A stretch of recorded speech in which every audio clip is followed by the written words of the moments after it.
Praise the Lord. आप सबको जय मसीह की। मैं परमेश्वर का धन्यवाद देता हूँ आज की सुबह दिखाने के लिए। एक और दिन परमेश्वर ने हम सबको दिया है, हम उसको कोटि कोटि धन्यवाद दें, उसका शुक्र करें, उसकी तारीफ करें। एक नया संदेश लेकर मैं आपका दोस्त पास्टर राजमसी आपके सम्मुख उपस्थित हूँ और आज का संदेश मत्ती 7 अध्याय और उसके 3 पद पर है। यीशु मसीह ने कहा कि अपनी आँख का लट्ठा निकाल। आँख का लट्ठा किसे कहा जाता है? प्रभु यीशु मसीह ने क्या समझाना चाहा है यहाँ पर, हम इस बात को आज देखेंगे। वहाँ पर लिखा है, तू क्यों अपने भाई की आँख के तिनके को देखता और अपनी आँख का लट्ठा तुझे नहीं सूझता। तो आज इस बात पर हम विचार करेंगे, तो बने रहिएगा मेरे साथ, पूरा संदेश सुनिए और इसे शेयर भी कीजिए ताकि बहुत से लोग इन भेद की बातों को जान सकें। ट्रू पल्स में आज का सवाल है कि पहली सदी की कलीसिया में 12 चेलों में से कौन सा एक चेला था जो शामिल नहीं था? जानते हैं तो कमेंट्स में लिख दीजिए, नहीं तो डिस्क्रिप्शन में आपको इस सवाल का जवाब मिल जाएगा। छोटी सी प्रार्थना करके आज के वचन को शुरू करेंगे। प्रभु जी, मैं धन्यवाद देता हूँ आज की सुबह दिखाने के लिए और विनती करता हूँ प्रभु, आज के वचन को शेयर करने में मेरी मदद सहायता कर। मेरे होठों को, मेरे दिल दिमाग को छूकर ब्लेस कर, मेरी आत्मा और मेरा शरीर तेरे ही कब्जे में रहे, ताकि बोलने वाला मनुष्य नहीं बल्कि तेरा आत्मा हो। जितने भी लोग इस वचन को देख रहे हैं, सुन रहे हैं, उन सब पर मैं तेरी आशीष बोलता हूँ। हर एक को आशीषित कर, हर एक की रोग, बीमारी, चिंता, परेशानियां, दुख, तकलीफें, लड़ाई झगड़े, तफरके, मनमुटाव, तलाक, बांझपन, नशा, कर्जा, बेरोजगारी और बीमारियां दूर कर प्रभु। अपने बच्चों के जीवन में अद्भुत और बड़े काम कर। जो लोग खो गए हैं उन्हें वापस घर फेर कर ला प्रभु, ताकि हर एक घर में आनंद मनाया जाए। धन्यवाद देता हूँ प्रभु, तूने मेरी प्रार्थना को सुन लिया। यीशु के नाम से मांगता हूँ, आमीन। Praise the Lord. तो आइए आज के संदेश को हम शुरू करेंगे। संदेश है कि आंख का लट्ठा क्या होता है। मत्ती 7 अध्याय जब हम पढ़ते हैं उसके पहले पद से, तो यहाँ लिखा है कि दोष मत लगाओ। दोष मतलब है इल्जाम लगाना, उंगली उठाना, इसे कहते हैं दोष लगाना। लिखा है कि दोष मत लगाओ कि तुम पर भी दोष ना लगाया जाए, क्योंकि जिस प्रकार तुम दोष लगाते हो उसी प्रकार तुम पर भी दोष लगाया जाएगा, और जिस नाप से तुम नापते हो उसी से तुम्हारे लिए नापा जाएगा। स्पष्ट रीति से प्रभु यीशु मसीह यहाँ पर अपने चेलों को एक शिक्षा देते हुए बताते हैं। ये पहाड़ी उपदेश है। जब यीशु मसीह पहाड़ पर थे 5, 6 और 7 अध्याय में, तब यीशु मसीह ने यहाँ पर चेलों को 35 आज्ञाएं दी थी और उनको शिक्षा दी थी। तो यहाँ पर प्रभु यीशु मसीह बताते हैं कि दोष लगाने के लिए मना करते हैं, शिक्षा दे रहे हैं प्रभु यीशु मसीह, आज्ञा भी दे रहे हैं कि दोष मत लगाओ। एक आज्ञा है ये। 3 पद में आकर प्रभु यीशु मसीह उसे और अच्छी तरह से खुलासा करके बताते हैं और थोड़ा सा हमारे अंदर भय भी पैदा करते हैं। वो कहते हैं कि तू क्यों अपने भाई की आंख के तिनके को देखता है और अपनी आंख का लट्ठा तुझे नहीं सूझता। लट्ठा मतलब क्या होता है? उर्दू में से कहते हैं शतीर और इंग्लिश में कहते हैं बीम, यानी कि बहुत बड़ा जो पुराने ज़माने में जो मकान बनते थे तो उन पर जो टी आयरन के नीचे एक बहुत बड़ा एक बल्ली जिसे कहते हैं वो लगाई जाती थी, इतनी चौड़ी। उसको लगाकर उस पर टी आयरन लगाए जाते थे, फिर सिल्लियाँ लगाई जाती थी, उसके ऊपर फिर ऊपर सीमेंट होता था। तो उसे कहते हैं शतीर या बीम, या उसे कहते हैं लट्ठा। मतलब लठ, बहुत बड़ा एक पेड़ का तना, उसे कहा जाता है। तो लिखा है कि तू क्यों अपनी भाई की आंख के तिनके को, अपने भाई की यानी कि अपने लोगों की, मसीही लोगों की, अपने दोस्तों की, भाई बंदियों की, रिश्तेदारों की छोटी सी बुराई, तिनके के बराबर की बुराई हमें दिख जाती है, लेकिन हमारे अंदर जो बड़ी बड़ी बुराइयां हैं वो हमें नहीं दिखती। यीशु मसीह यहाँ पर इस बात को समझाने की कोशिश कर रहे हैं। वो कहते हैं कि तू क्यों अपने भाई की आंख के तिनके को देखता है। क्यों हम दूसरे की बुराइयों को देखते रहते हैं। एक टीचर ने एक कागज़ लिया, मैं आपको बताता हूँ कि एक टीचर ने एक कागज़ लिया, प्लेन कागज़ था, और स्टूडेंट्स की तरफ करके और उस पर एक यहाँ पर पेन रखकर कहा कि ये क्या है। ये छोटा सा डॉट दिख रहा होगा आपको, ये तो खैर थोड़ा हिल गया कागज़ इसलिए निशान लग गया, ये छोटा सा डॉट दिख रहा है। तो स्टूडेंट ने कहा, टीचर ने सिर्फ ये पेन रखकर पूछा था कि ये क्या है। तो जो स्टूडेंट थे उन्होंने कहा ये ब्लैक डॉट है। यही गलती हम करते हैं। टीचर ने पूछा था ये क्या है, ये है ब्लैंक पेपर, पेपर है ये, इसके बारे में नहीं पूछा था, ये डॉट पेन से लग गया है। हमें इतनी छोटी सी चीज़ दिख जाती है, लेकिन इतनी बड़ी चीज़ हमें नहीं दिखती। हम दूसरों की बुराइयों को ढूंढने में अपने जीवन को व्यतीत कर देते हैं। हम दूसरों को परखते परखते परखते अपने जीवन की बुराइयों को निकालना भूल जाते हैं। हमारे अंदर कितनी बुराइयां हैं दोस्तों। जब हम किसी के ऊपर एक उंगली उठाते हैं तो ये 3 उंगलियां हमारी तरफ भी उठती हैं। उतने ही हम भी गुनहगार होते हैं जितना हम दूसरे को गुनहगार समझते हैं। यीशु मसीह यहाँ पर हमें शिक्षा देते हैं और बताते हैं कि दोष मत लगाओ कि तुम पर भी दोष ना लगाया जाए। 3 पद में वो कहते हैं, तू क्यों अपने भाई की आंख के तिनके को देखता और अपनी आंख का लट्ठा तुझे नहीं सूझता। सूझने का मतलब है वो दिखाई नहीं दे रहा है, लेकिन दूसरों की बुराई हमें दिख रही है। दोस्तों, हम जब दूसरों की बुराइयां ढूंढते रहेंगे तो हमारे जीवन से, हमारे घर से, हमारे परिवार से, हमारी कलीसिया से बुराई दूर नहीं होगी।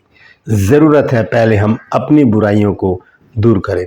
इसी विषय में संत पौलुस ने भी कहा है, रोमियो 2 अध्याय के 1 और 2 पद में लिखा है कि हे दोष लगाने वाले, तू कोई क्यों ना हो, तू निरुत्तर है, क्योंकि जिस बात में तू दूसरे पर दोष लगाता है उसी में अपने आप को भी दोषी पाता है। ये संत पौलुस के शब्द हैं। फिर यीशु मसीह के भाई याकूब ने भी लिखा है, जब हम पढ़ते हैं 5 अध्याय में, याकूब 5 अध्याय और उसके 9 पद में, तो देखिए वहां पर याकूब ने क्या कहा है। वो कहता है कि हे भाइयों, एक दूसरे पर दोष ना लगाओ ताकि तुम दोषी ना ठहरो। देखो हाकिम द्वार पर खड़ा है। तो हम किसी के ऊपर दोष ना लगाएं, किसी के ऊपर इल्ज़ाम ना लगाएं, किसी को परखने का प्रयास ना करें। हम अपने आप को जांचें, अपने आप को परखें, तभी हम परमेश्वर के सम्मुख खड़े रहने वाले बन सकते हैं। हम दोष लगाते हैं दूसरों के ऊपर, हम दूसरों को परखते हैं, दूसरों को जांचते हैं, इसी में हमारा सारा जीवन गुजर जाता है। हम फिर अपने को कब जांचेंगे? हम अपनी बुराइयों को कब दूर करेंगे? हम अपनी बुराइयों को कब दूर करेंगे? एक संसारिक कहावत है कि अपनी गिरेबान में झांकना भी ज़रूरी है। तो हम क्यों दूसरों की आंखों के तिनके को ढूंढते हैं, जबकि हमारी आंख में बहुत बड़ा शतीर है, बहुत बड़ा लट्ठा है। हमें उसे निकालने की ज़रूरत है। हम देखते हैं 2 कुरिन्थियों 13 अध्याय और उसके 5 पद में देखिए क्या लिखा है। 2 कुरिन्थियों 13 अध्याय और उसका 5 पद, यह लिखा है, अपने आप को परखो कि तुम विश्वास में हो कि नहीं। अपने आप को जांचो, क्या तुम अपने विषय में यह नहीं जानते कि यीशु मसीह तुम में है, नहीं तो तुम निकम्मे ठहरे हो। तो यीशु मसीह ने तो कभी किसी के ऊपर दोष नहीं लगाया।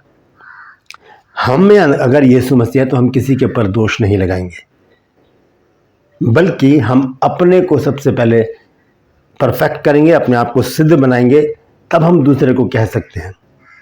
यदि मेरे अंदर शराब पीने की बुरी आदत है और कोई मेरे पास आता है, कोई स्त्री किसी अपने पति को मेरे पास लेकर आती है और कहती है, पास्टर जी, ब्रदर जी, इनको बहुत बुरी आदत है शराब पीने की, आप इन्हें समझाइए। मैं उन्हें समझाऊंगा, बहुत काउंसलिंग करूंगा, सारा टाइम उनके साथ बिताऊंगा 1-2 घंटे, और बताऊंगा कि ब्रदर, शराब पीना बहुत बुरी गंदी आदत है, ऐसे आप छोड़ दीजिए, इससे आत्मा भी खराब होती है और घर भी, परिवार भी खराब होता है, पैसे की हानि होती है। वो भाई समझ जाएगा, मेरा आदर करके वो कहेगा, ठीक है पास्टर जी, आज के बाद मैं शराब पीना छोड़ देता हूँ, और वो मान जाते हैं। वो अपने घर चले जाते हैं और उसके बाद क्या होता है, शाम को वो देखते हैं कि मैं एक शराब की दुकान पर खड़ा हूँ और शराब खरीद रहा हूँ, और वो आकर सिर्फ कंधे पर अपना हाथ रख के कहेंगे, पास्टर जी क्या कर रहे हैं आप?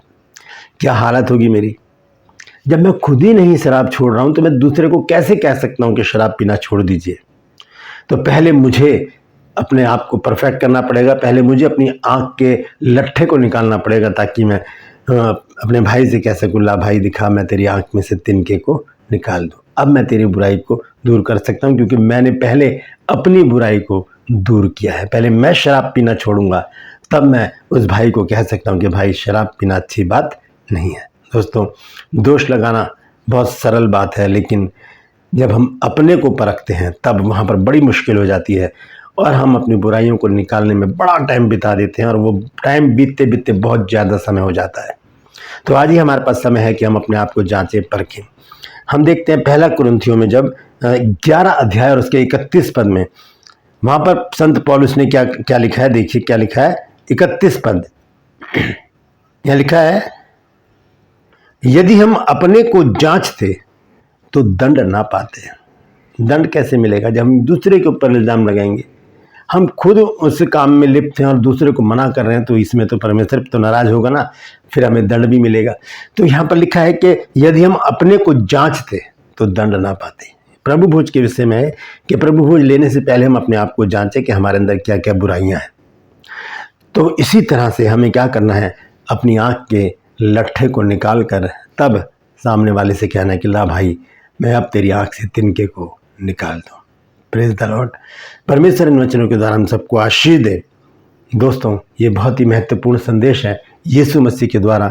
यीशु मसीह ने समझाया कि हम बहुत आसानी से दूसरों के ऊपर दोष लगाते कि तू ऐसा है, तू ऐसी है, तू वो करता है, तू वो करती है, लेकिन हम खुद कैसे हैं ये तो परमेश्वर ही जानता है या हम खुद जानते हैं। तो हमें पहले अपने आप को सही करना होगा, तभी हम दूसरे को सही करने के लिए कह सकते हैं।